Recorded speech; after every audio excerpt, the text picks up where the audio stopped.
Te han dicho que la Biblia es la palabra perfecta de Dios, inmutable y sagrada, que sus páginas contienen toda la verdad revelada por profetas inspirados.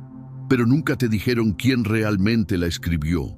Nunca te explicaron por qué ciertas voces fueron borradas de la historia mientras otras permanecieron. Si supieras lo que se esconde bajo esas páginas, si descubrieras quiénes fueron los verdaderos autores del texto sagrado, todo lo que te enseñaron comenzaría a desmoronarse. Durante siglos nos dijeron que la Biblia llegó completa desde el cielo, pero la verdad es que fue construida por manos humanas, editada por concilios políticos y moldeada por imperios que necesitaban control. Si has llegado hasta aquí, no es casualidad. Algo en tu interior ya sabe que la versión oficial no cuenta toda la historia. Dale me gusta a este video como una señal de que estás listo para recordar lo que han intentado que olvides, y suscríbete porque lo que viene a continuación va a cambiar para siempre la manera en que lees esas páginas sagradas. La pregunta que debemos hacernos es esta: ¿qué pasaría si el cristianismo primitivo fuera completamente diferente de lo que nos han enseñado? Los primeros 3 siglos después de Cristo fueron un caleidoscopio de voces, corrientes y revelaciones que competían por definir qué significaba seguir al Maestro de Nazaret. Imagina comunidades dispersas desde Egipto hasta Siria, desde Grecia hasta las fronteras de la India, cada una preservando diferentes tradiciones, diferentes evangelios, diferentes memorias de lo que Jesús realmente enseñó. No había una iglesia unificada, no había un papa, no había una doctrina oficial centralizada. Había cristianos que creían que Jesús era completamente divino, otros que lo veían como completamente humano, y muchos que sostenían que era algo intermedio. Algunos grupos practicaban el celibato absoluto. Otros celebraban la unión sagrada entre el principio masculino y femenino como reflejo de la divinidad misma. Algunos rechazaban por completo el Antiguo Testamento, considerándolo obra de un Dios inferior. Otros lo interpretaban como alegoría pura, llena de símbolos ocultos. ¿Sabías que existían evangelios que nunca llegaron a tus manos? El Evangelio de Tomás, descubierto en 1945 en Nag Hammadi, comienza con una promesa revolucionaria: quien descubra el significado de estas palabras no probará la muerte. No hay cruz, no hay sacrificio sangriento, no hay mediación sacerdotal necesaria para alcanzar la inmortalidad. Solo un camino directo hacia la vida eterna a través del conocimiento interior, del reconocimiento de la chispa divina que ya habita dentro de cada ser humano. En este texto, Jesús habla como un maestro iniciático, no como un salvador externo. Conoce lo que está frente a tu rostro, y lo que está oculto te será revelado. Cuando conozcas tu propio ser, entonces serás conocido y te darás cuenta de que eres hijo del Padre viviente. Estas no son palabras para ser memorizadas en domingo por la mañana durante un servicio religioso. Son llaves específicas diseñadas para abrir puertas que nunca supiste que existían dentro de tu propia conciencia. Son técnicas espirituales codificadas en lenguaje simbólico para despertar facultades dormidas en tu ser. El Evangelio de Tomás no te pide que creas en algo externo. Te invita a descubrir lo que ya eres en tu esencia más profunda. Si buscas, no dejes de buscar hasta que encuentres. Cuando encuentres, te turbarás. Cuando te turbes, te maravillarás y reinarás sobre el todo. El Evangelio de María Magdalena presenta a la mujer más cercana a Jesús no como una prostituta redimida, según la narrativa oficial posterior, sino como la discípula que recibió enseñanzas privadas, visiones directas del Maestro resucitado que los otros discípulos no podían comprender. En este texto, María no es una seguidora pasiva, sino una maestra espiritual, una visionaria con acceso directo a dimensiones de la realidad que permanecían veladas para la conciencia ordinaria. Cuando ella comparte estas revelaciones místicas con los otros discípulos después de la crucifixión, Pedro explota de celos y incredulidad. ¿Acaso habló a escondidas con una mujer antes que con nosotros? ¿Vamos a cambiar nuestras costumbres y escuchar todos a esta mujer? La incomodidad de Pedro revela algo profundo que resuena hasta el día de hoy. Había una tradición femenina en el corazón del cristianismo primitivo que fue sistemáticamente borrada por una jerarquía masculina que no podía tolerar el poder espiritual de la sabiduría femenina. María no era una seguidora sumisa, era una iniciada, una portadora de secretos que los hombres no podían aceptar. Su evangelio describe visiones donde el alma asciende a través de diferentes niveles de realidad, enfrentando y superando los poderes que intentan mantener la conciencia aprisionada en dimensiones inferiores. Esta no es fantasía mística abstracta, es una descripción precisa del proceso de despertar espiritual que cualquier persona puede experimentar cuando aprende a navegar los estados alterados de conciencia. Los textos gnósticos, palabra que significa conocimiento directo, presentaban un cristianismo radicalmente diferente del que conocemos hoy. Para estos grupos, el problema fundamental de la humanidad no era el pecado moral, sino la ignorancia espiritual. No la desobediencia a reglas externas, sino el olvido de la propia naturaleza divina. No necesitabas ser salvado por la sangre de otro, necesitabas despertar a tu verdadera identidad cósmica. El Cristo no era una figura histórica única e irrepetible cuya muerte te salvaba pasivamente, sino una fuerza espiritual universal, una chispa de luz presente en cada ser humano, esperando ser activada a través del conocimiento experiencial. Imagínate si este hubiera sido el cristianismo que sobrevivió y se extendió por el mundo. No habría necesidad de sacerdotes como intermediarios entre tú y lo divino, no habría necesidad de instituciones religiosas que controlaran tu acceso a la gracia. No habría necesidad de arrodillarse ante altares externos, porque reconocerías que el altar verdadero, el templo real, la presencia sagrada, está dentro de ti mismo. Cada ser humano sería reconocido como un Cristo potencial, cada mujer como una Sofía en desarrollo, cada persona como un templo viviente de la divinidad. Pero algo cambió drásticamente en el siglo IV. El emperador Constantino, que hasta ese momento había participado en la persecución sistemática de los cristianos, de repente los legalizó a través del Edicto de Milán en el año 313 y posteriormente los favoreció de maneras sin precedentes. ¿Por qué este cambio tan radical? La narrativa oficial habla de una visión celestial, de una conversión milagrosa, de una experiencia mística en el puente Milvio. Pero la realidad histórica sugiere motivaciones mucho más pragmáticas. Constantino se dio cuenta de algo que los políticos inteligentes han comprendido a lo largo de la historia.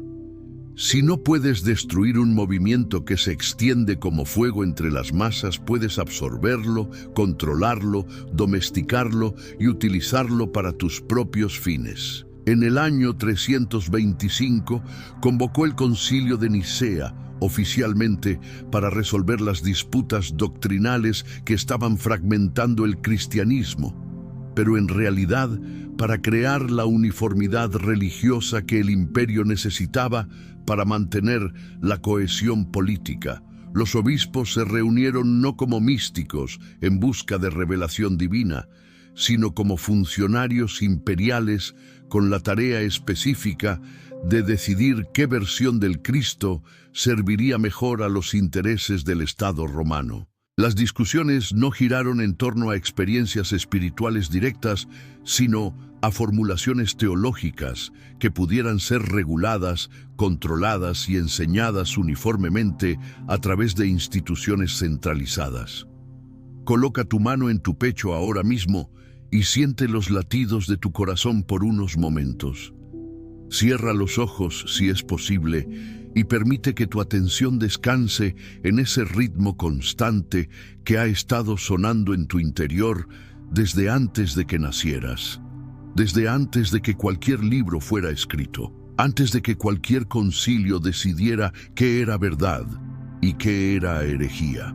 Esa pulsación conecta con algo más antiguo que cualquier doctrina, más profundo que cualquier credo, más auténtico que cualquier institución religiosa. Los cristianos gnósticos lo sabían, los seguidores de María Magdalena lo sabían, los lectores del Evangelio de Tomás lo experimentaban directamente. Por eso tenían que ser silenciados, porque su experiencia directa de lo sagrado amenazaba cualquier sistema basado en la autoridad externa. El proceso de canonización que siguió no fue una revelación divina como nos han enseñado. Fue una serie de decisiones políticas cuidadosamente calculadas. Textos que enfatizaban la experiencia directa con lo divino fueron declarados heréticos y ordenados para ser destruidos. Evangelios que hablaban de la sabiduría femenina como aspecto esencial de la divinidad fueron quemados sistemáticamente. Tradiciones que enseñaban que cada persona podía acceder directamente a la fuente sin intermediarios fueron condenadas como peligrosas para el orden público y la estabilidad imperial. El Cristo revolucionario, el Maestro que decía: «Vosotros sois dioses, y el reino de los cielos está dentro de vosotros», fue gradualmente transformado en una figura distante que solo podía ser alcanzada a través de la mediación institucional autorizada por el Estado. Los concilios posteriores continuaron este proceso de domesticación espiritual. En Constantinopla, en Éfeso, en Calcedonia, las decisiones se tomaron no en base a experiencias místicas, sino en base a consideraciones políticas sobre qué interpretaciones del cristianismo servirían mejor para mantener el orden social y la autoridad imperial. Los místicos, los gnósticos, los seguidores de tradiciones esotéricas fueron gradualmente marginados, perseguidos y finalmente eliminados de la historia oficial.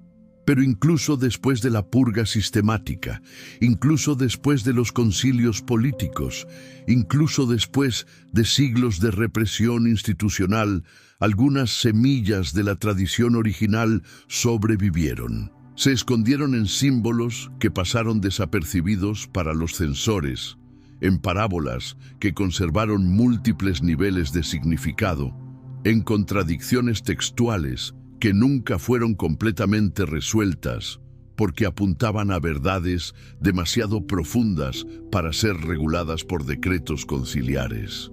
Como si los místicos originales hubieran sabido proféticamente que este día llegaría, cuando alguien como tú estaría listo para rasguñar la superficie de la narrativa oficial y encontrar lo que nunca pudo ser completamente enterrado. Los códigos sobrevivieron. Las técnicas espirituales permanecieron ocultas en textos aparentemente ortodoxos. La gnosis continuó transmitiéndose a través de líneas secretas de iniciación que atravesaron los siglos oscuros.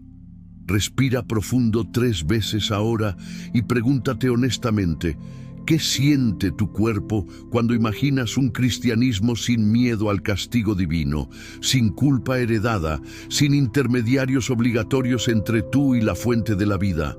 ¿Qué despierta en tu interior cuando contemplas la posibilidad real de que la divinidad no esté arriba en un trono celestial esperando tu adoración sumisa, sino adentro de tu propio ser, esperando tu reconocimiento consciente?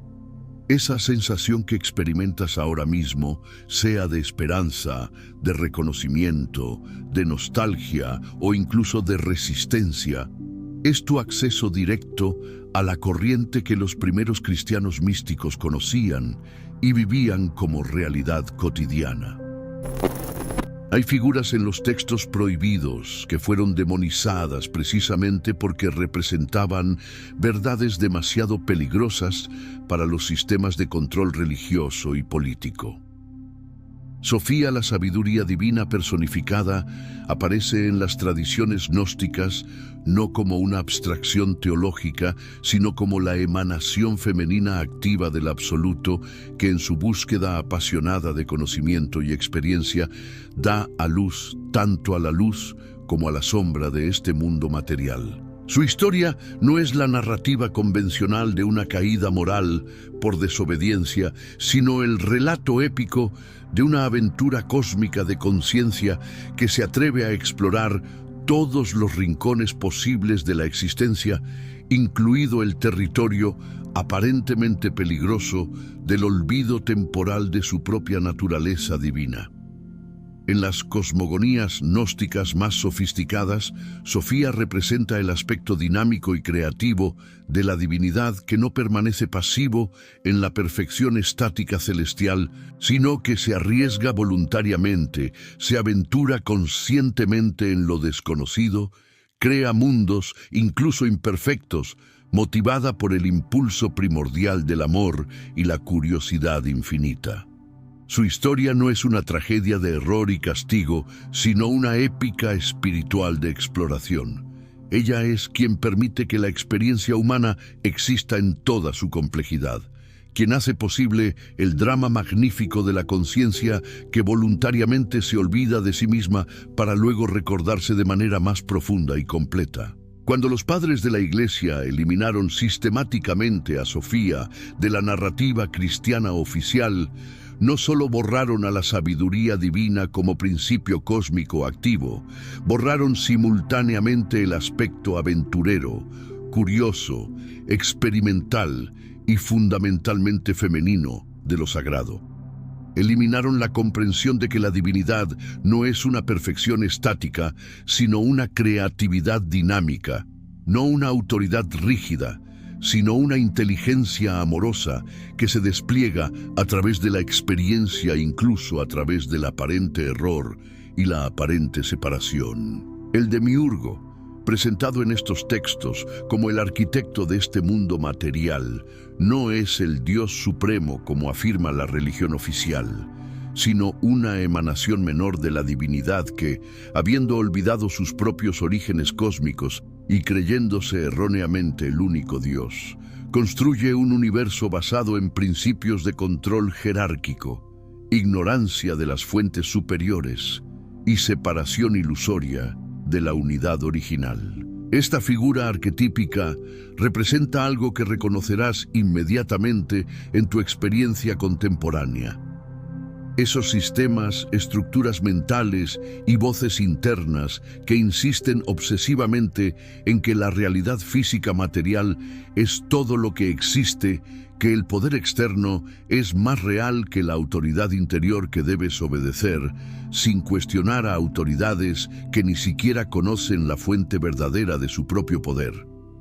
Imagínate por un momento, sin juicio ni resistencia, que el Dios que adoras los domingos, el Dios celoso y frecuentemente punitivo del Antiguo Testamento, no fuera realmente el Dios supremo del universo, sino simplemente el administrador temporal de esta dimensión material específica, una especie de gerente cósmico que ha olvidado que existe una realidad infinitamente más vasta por encima de su jurisdicción limitada. Imagínate que por encima de este nivel de realidad existe una fuente más profunda, más amorosa, más libre, más creativa, a la cual tienes acceso directo sin necesidad de intermediarios institucionales, sin necesidad de rituales externos, sin necesidad de permisos sacerdotales. Esta no es blasfemia según la comprensión gnóstica. Esto es precisamente lo que los primeros cristianos místicos enseñaban antes de ser silenciados, que existe una diferencia fundamental entre el Dios de este mundo material y el Dios del universo espiritual infinito. que existe una diferencia crucial entre la autoridad que demanda obediencia ciega y la fuente que invita al despertar consciente.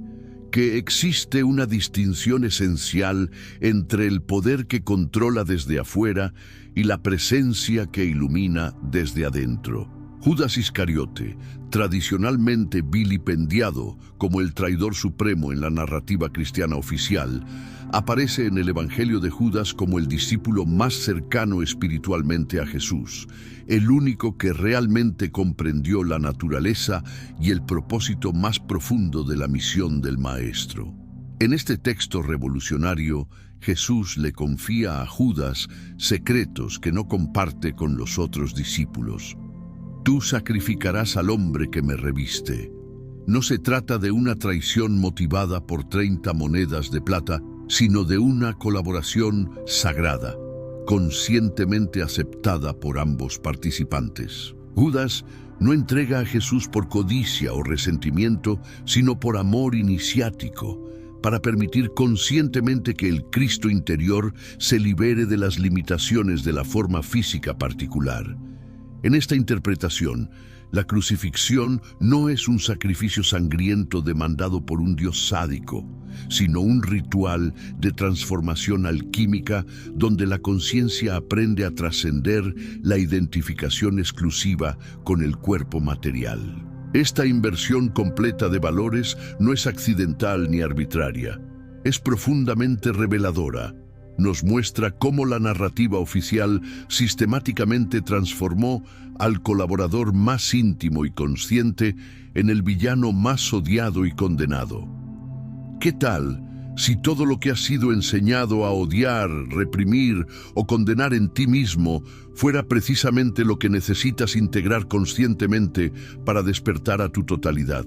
¿Qué tal si tu lado oscuro, tu naturaleza pecaminosa, tu ego destructivo, no fueran enemigos a destruir, sino aspectos de tu psique esperando ser comprendidos, aceptados y transformados a través del amor consciente en lugar del rechazo inconsciente? Los gnósticos no predicaban la supresión violenta de la sombra, sino su integración inteligente a través del conocimiento directo. No se trataba de ser bueno según estándares morales externos impuestos por autoridades religiosas, sino de ser auténticamente completo según tu verdad interior más profunda. No se trataba de obedecer reglas fabricadas por otros, sino de alinearte con la sabiduría que emerge naturalmente cuando permites que todos los aspectos de tu ser sean vistos, aceptados y transformados por la luz de la conciencia despierta. La serpiente del jardín del Edén, en las interpretaciones gnósticas más sofisticadas, no es el tentador malvado que causa la caída y el sufrimiento humano, sino el liberador sabio que ofrece el regalo del conocimiento discriminativo.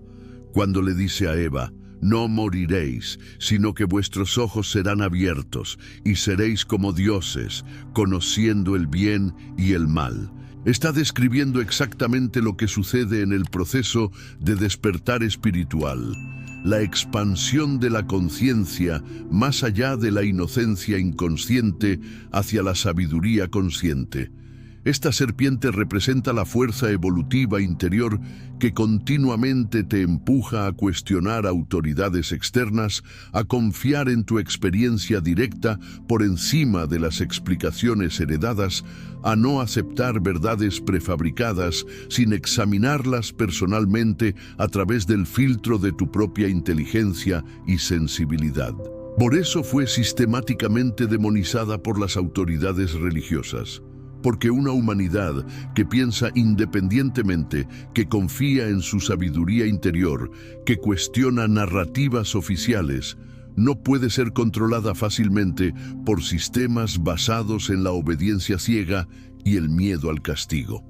Ahora coloca ambas manos sobre tu corazón y respira lentamente, permitiendo que tu atención se establezca en el centro de tu pecho, mientras contemplas estas preguntas. ¿Qué parte de ti ha sido sistemáticamente entrenada a desconfiar de tu propia sabiduría interior? ¿Qué voces en tu cabeza, heredadas de la educación religiosa, familiar o social, insisten repetitivamente en que necesitas autoridades externas para validar tu experiencia espiritual directa. ¿Cuántas veces has sentido una verdad clara en tu cuerpo, en tus emociones, en tu intuición, pero la has negado o reprimido porque contradecía lo que te habían enseñado que debías creer? Esa tensión que puedes estar sintiendo ahora mismo, esa fricción interna entre lo que sabes experiencialmente y lo que crees intelectualmente que deberías creer, es exactamente la frontera energética donde vive tu proceso de liberación espiritual. Es precisamente en esa zona de incomodidad donde la programación religiosa externa entra en conflicto con la sabiduría interior, donde tienes la oportunidad de elegir conscientemente en qué confiar más profundamente. Los textos gnósticos hablan repetidamente de la chispa divina, aprisionada temporalmente en la materia densa, esperando pacientemente ser reconocida, activada y liberada a través del proceso del despertar consciente. Esta chispa no necesita ser salvada por alguien más ubicado fuera de ti. Necesita ser despertada por tu propio reconocimiento interior. No necesita arrepentirse de existir o de haber tenido experiencias en la materia. Necesita simplemente recordar su origen divino mientras habita conscientemente la forma humana. No necesita obedecer reglas morales externas fabricadas por instituciones que desconocen su verdadera naturaleza. Necesita alinearse orgánicamente con la sabiduría compasiva que ya lleva codificada en su esencia más profunda. Cuando Jesús dice en el Evangelio de Tomás, si sacas lo que está dentro de ti, eso que tienes te salvará. No está hablando de conceptos teológicos abstractos para ser creídos intelectualmente, está describiendo una tecnología espiritual precisa y práctica para ser aplicada experiencialmente. El Cristo interior, según las enseñanzas gnósticas más avanzadas, no es una metáfora inspiracional o un símbolo teológico abstracto, es una realidad energética específica que puedes experimentar directamente aquí y ahora a través de técnicas precisas de atención, respiración y presencia consciente. Los gnósticos desarrollaron y preservaron métodos específicos para activar esta presencia crística, meditaciones estructuradas sobre la luz interior, patrones de respiración que conectan energéticamente el corazón con la corona, visualizaciones detalladas que despiertan sistemáticamente los centros de conciencia en el cuerpo sutil. No eran solo ideas filosóficas para ser discutidas académicamente, eran prácticas transformadoras que generaban estados alterados de conciencia, visiones directas de realidades superiores, experiencias inmediatas de unidad con la fuente cósmica. Pero estas técnicas eran demasiado empoderadoras para una religión que necesitaba estructuralmente creyentes dependientes en lugar de místicos autónomos. Un ser humano que ha despertado su Cristo interior no necesita sacerdotes como mediadores, no necesita rituales externos como canales de gracia, no necesita instituciones religiosas que regulen su relación personal con lo divino. Se convierte gradualmente en su propio templo viviente, su propio altar energético, su propio canal directo de sabiduría y compasión. Por eso, los gnósticos tenían que desaparecer de la historia oficial, porque representaban una amenaza existencial para cualquier sistema religioso o político, basado fundamentalmente en la autoridad externa y el control institucional de la experiencia espiritual. La pregunta que transforma radicalmente todo el panorama espiritual no es ¿en qué sistema de creencias debo inscribirme?, sino ¿qué estoy experimentando directamente ahora mismo cuando me permito estar completamente presente conmigo mismo sin filtros, sin interpretaciones, sin juicios? Los antiguos maestros gnósticos sabían intuitivamente que la experiencia directa y no mediada de lo sagrado no podía ser regulada por instituciones externas porque ocurre en el espacio infinitamente íntimo entre tu conciencia individual y el misterio cósmico que te habita desde antes de tu nacimiento. Este espacio interior es demasiado sutil para ser controlado por decretos, demasiado personal para ser estandarizado por dogmas, demasiado libre para ser institucionalizado por jerarquías religiosas. En tu vida diaria contemporánea, cada vez que sientes esa voz interior que te susurra verdades incómodas sobre situaciones que todo el mundo acepta como normales, cada vez que tu cuerpo se contrae instintivamente cuando alguien con autoridad te dice exactamente qué deberías sentir o creer, cada vez que experimentas esa sensación inexplicable de saber algo profundamente sin poder demostrarlo lógicamente o justificarlo intelectualmente, estás tocando directamente la misma fuente de sabiduría no condicionada que conocían y cultivaban los místicos gnósticos hace 2000 años. Ellos llamaban a esto gnosis, no porque fuera información secreta privilegiada reservada para élites espirituales, sino porque era un tipo de conocimiento que únicamente podía ser conocido experiencialmente desde adentro a través del contacto directo entre la conciencia despierta y la realidad tal como es, sin la mediación de conceptos, creencias, interpretaciones o autoridades externas.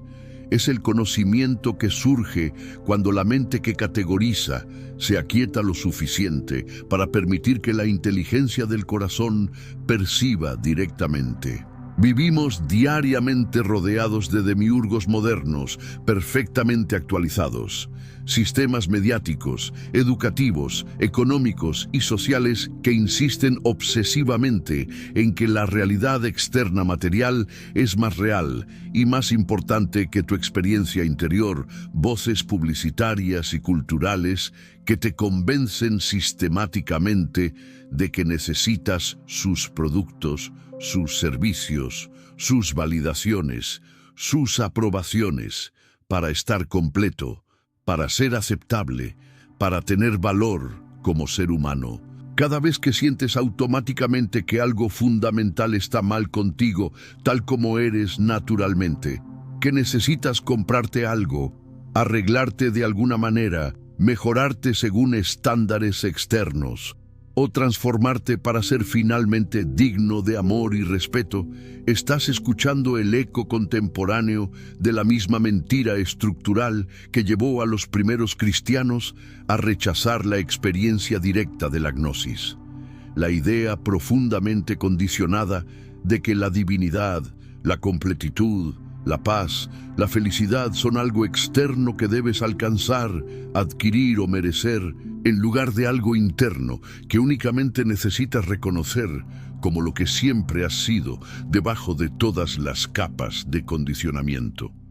La diferencia fundamental entre religión institucional y espiritualidad directa es sorprendentemente simple cuando la experimentas. La religión te dice específicamente qué deberías experimentar y cómo deberías interpretar esa experiencia según doctrinas preestablecidas. La espiritualidad te invita abiertamente a experimentar lo que sea genuinamente verdadero para ti en este momento sin condiciones previas. La religión te ofrece respuestas prefabricadas que debes aceptar mediante la fe. La espiritualidad te enseña a formular preguntas cada vez más precisas y profundas. La religión te conecta con Dios a través de intermediarios oficialmente autorizados. La espiritualidad te recuerda gradualmente que tú mismo eres el lugar sagrado donde la divinidad se encuentra directamente consigo misma. Cada vez que eliges conscientemente confiar en tu experiencia interior auténtica por encima de las expectativas, presiones o demandas externas, incluso cuando esa elección genera incomodidad social, estás practicando gnosis en tiempo real. Cada vez que te permites sentir completamente lo que realmente sientes en lugar de lo que crees que deberías sentir según la educación recibida, estás accediendo al mismo territorio experiencial que exploraban María Magdalena y los primeros cristianos místicos. Cada vez que te das permiso genuino de cuestionar una creencia heredada de la familia, la sociedad o la religión, porque simplemente no resuena con tu experiencia vivida, sin importar cuán autorizada sea la fuente, estás siguiendo exactamente el mismo camino de liberación espiritual que recorrieron los autores de los evangelios prohibidos cuando eligieron preservar la experiencia directa por encima de la ortodoxia institucional. Ahora mismo, mientras permites que estas palabras penetren no solo en tu mente, sino en tu cuerpo, algo en tu interior está inevitablemente resonando o resistiendo con lo que estás escuchando.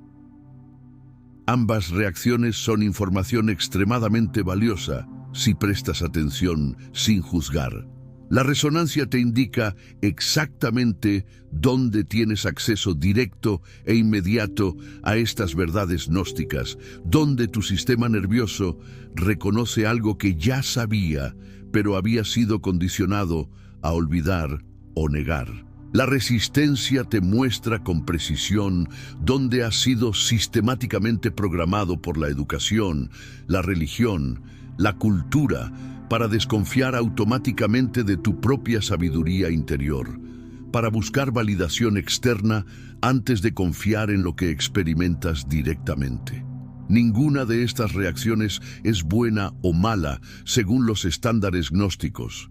Ambas son simplemente mapas energéticos hacia tu proceso personal de liberación de condicionamientos limitantes. Los antiguos gnósticos enseñaban con extraordinaria sofisticación que el despertar espiritual no es un evento único y dramático, sino un proceso orgánico de reconocimiento gradual de lo que siempre ha estado presente, esperando ser notado. No se trata de alcanzar algún estado especial o extraordinario que actualmente no posees, sino de aprender a relajar sistemáticamente las tensiones musculares, mentales y emocionales que te mantienen artificialmente desconectado de tu estado natural de presencia consciente. No se trata de convertirte en alguien espiritualmente especial diferente de los demás, sino de dejar progresivamente de pretender ser alguien que no eres para complacer expectativas externas. No se trata de adquirir nuevos conocimientos esotéricos, sino de recordar experiencialmente lo que nunca realmente olvidaste en los niveles más profundos de tu ser. Respira profundamente ahora y lleva tu atención con suavidad al espacio sutil entre tus pensamientos, a esa quietud natural que existe antes de que las palabras se formen en tu mente. Después de que las emociones se calmen en tu corazón, debajo de todas las historias que te cuentas sobre quién eres y qué necesitas.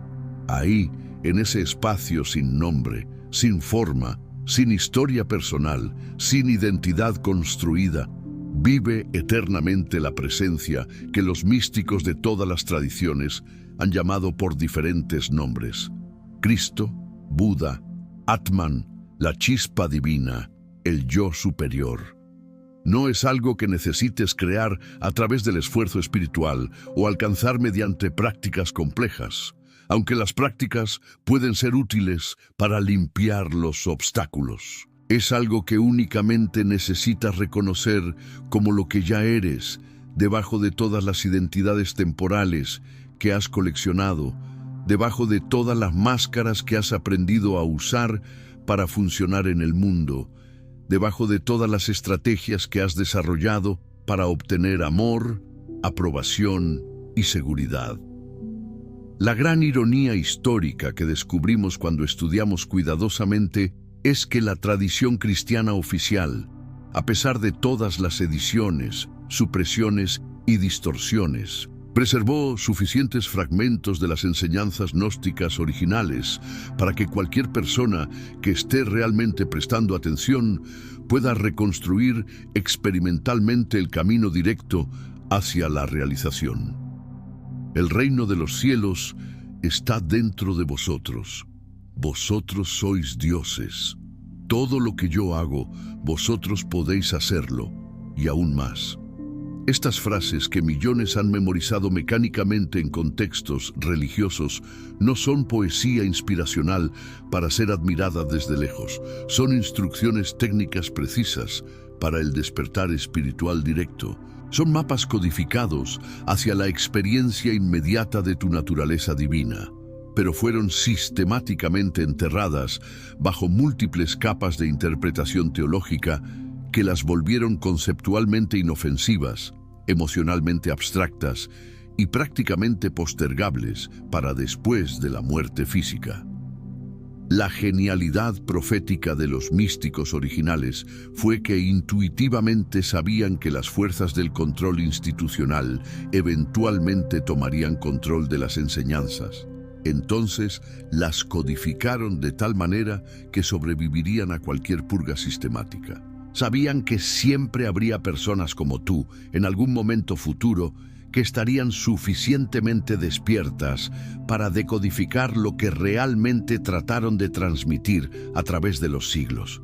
Cada vez que te permites estar completamente presente con lo que está sucediendo en tu experiencia ahora mismo sin tratar de cambiarlo, arreglarlo, mejorarlo o escapar de ello, estás practicando la misma calidad de presencia consciente que cultivaban cotidianamente en las comunidades gnósticas primitivas. Cada vez que confías en la inteligencia innata de tu cuerpo, por encima de los conceptos y teorías de tu mente condicionada, estás accediendo a la misma fuente de sabiduría que guiaba directamente a los autores de los textos prohibidos.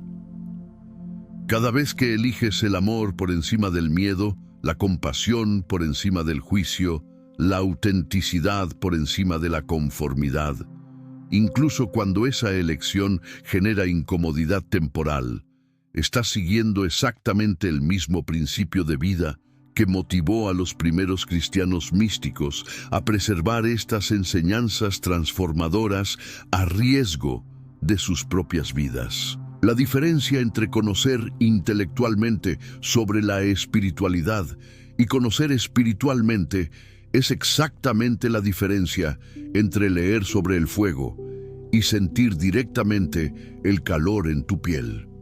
Los gnósticos no estaban interesados en crear otra filosofía abstracta más para ser debatida académicamente, sino en compartir técnicas prácticas inmediatamente aplicables para la experiencia directa, no mediada, de lo sagrado viviente.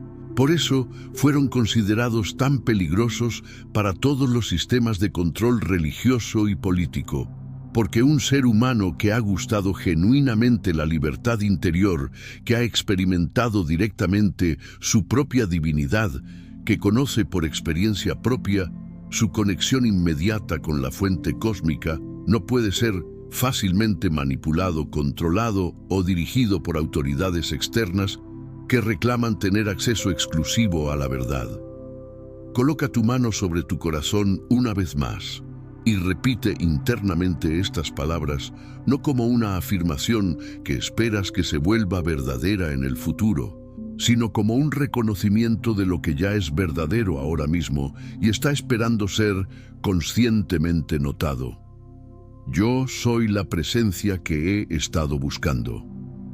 Siente cómo estas palabras no se quedan solo en tu cabeza como concepto intelectual, sino que descienden naturalmente hacia tu pecho, hacia tu vientre, hacia las células de tu cuerpo que recuerdan lo que tu mente condicionada ha sido entrenada a olvidar. Si algo se está moviendo energéticamente dentro de ti en este momento, algún tipo de reconocimiento sutil, expansión en el pecho, calor en el corazón, vibración en el cuerpo o incluso lágrimas inesperadas, no lo analices mentalmente ni trates de explicarlo. Simplemente permítelo sin resistencia. Los místicos gnósticos sabían por experiencia directa que el intelecto es una herramienta útil para navegar el mundo, pero no es el órgano del despertar espiritual. El corazón despierto, el cuerpo presente, la respiración consciente, estos son los instrumentos reales de la gnosis, los canales naturales a través de los cuales la sabiduría divina se comunica directamente contigo. Y están completamente disponibles para ti ahora mismo, no después de años de estudio o práctica intensiva, sino en este preciso momento, si te permites recibirlos sin condiciones, sin expectativas, sin esfuerzo, con la misma simplicidad con la que recibes el aire que respiras. Hemos viajado juntos por territorios que fueron marcados como prohibidos. Hemos tocado verdades que fueron enterradas bajo siglos de control institucional. Hemos recordado fragmentos de una espiritualidad que fue demasiado libre para sobrevivir en su forma original. Pero la pregunta que permanece no es ¿qué pasó hace 2000 años?, sino ¿qué está pasando dentro de ti ahora mismo? Porque los mismos impulsos que llevaron a los místicos gnósticos a preservar estas enseñanzas en códigos secretos siguen vivos, siguen moviéndose, siguen susurrando verdades inconvenientes a quienes tienen oídos para escuchar. La serpiente sigue ofreciendo conocimiento. Sofía sigue aventurándose en territorios inexplorados. María Magdalena sigue recibiendo revelaciones directas. Judas sigue colaborando con planes más grandes que la comprensión ordinaria. Y tú sigues siendo el lugar donde estas fuerzas arquetípicas pueden encontrar expresión contemporánea, donde lo que fue suprimido puede emerger de nuevo, donde lo que fue fragmentado puede volver a integrarse. Si llegaste hasta aquí, ya sabes más de lo que deberías, según los guardianes de la versión oficial. Tu presencia aquí, tu resonancia con estas ideas, tu disposición a cuestionar narrativas heredadas, todo esto te marca como parte de una continuidad que nunca se rompió completamente. Suscríbete como un acto de complicidad sagrada. Dale me gusta como una señal para otros que están listos para recordar, porque lo peor o lo mejor, dependiendo de tu perspectiva, aún está por ser revelado.